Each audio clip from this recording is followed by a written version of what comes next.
Өнөөдөр бид нэр ардчлал гэдэг одоо 35 жил болсон. Ардчлал дээр бол зөвхөн сонгуулийн ардчлал буюу улс төрийн ардчлал нэмэгдсэн. Бидний одоо сэтгэлгээний ардчлал, хуу амьдралд ардчлалыг хэрэгжилж байгаа байдал, ардчлалын үнэт зүйлсийг одоо бид нар зарчмаа болгож байгаа байдал бол огт байхгүй. Зөвхөн одоо сонгуулийн үеийн улс төрийн ардчлал буюу ямар ч байсан юм сонгуул гэдэг нь болчихлоо. Тэнгүүд энэ тогтолцооноос болоод одоо өнөөдөр бол улс төрийн нөхцөл байдлыг бол намын гэхээсээ илүү бүлэглэлийн улс төр гэдэг хэлчихэд нэг буруудахгүй байх гэж бодож байна. Тэгээ ийм тохиолдолд бол хүмүүс ерөөсөө тэр бүлгийнхаа дарга нарын шийдвэрийг хийж байна. Улс төрийн энэ одоо тогтворгүй байдал буюу өнөөдрийн ирсэн заншил ёсоор яг тэр анхан шатныхаа нэгжид анхаарах одоо тийм цаг завгүй зүгээр нэг юм бүжгэлсэн орчин дотор л яваад байхгүй. Тэгээд нэг юм косметик засвар хийсэн. Тэгэхээр яг энэ эдийн засгийн доктортой суур эдийн засгаа бодлого ялангуяа нүүдлийн мал аж ахуйч өөрөө бидний өв соёл.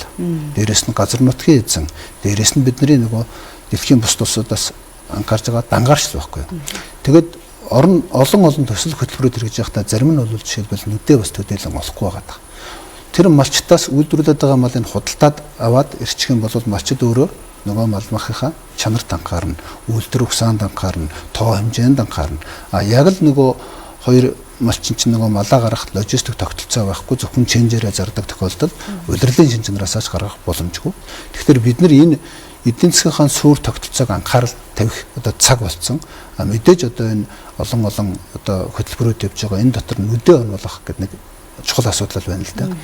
Наад зах нь л одоо бид нар Улаанбаатар хоттой одоо мал аж ахуйн одоо татвараас хөнгөлөлтөд чөлөөлөгддөг одоо малын дорын бол махны дэлгүүрүүдийг одоо нээх боломжтой дотоодын стандартаар явуулах хэрэгтэй. Ингээд энэ худалдаа авалтын тогтолцооны дараа жижиг дундуудаа дээр арьсшир ноосноол боловсруулах үйлдвэрүүдийг дараагийн шатанд нь дагуулж орж хөгжүүлэхээс аргагүй болчихж байна.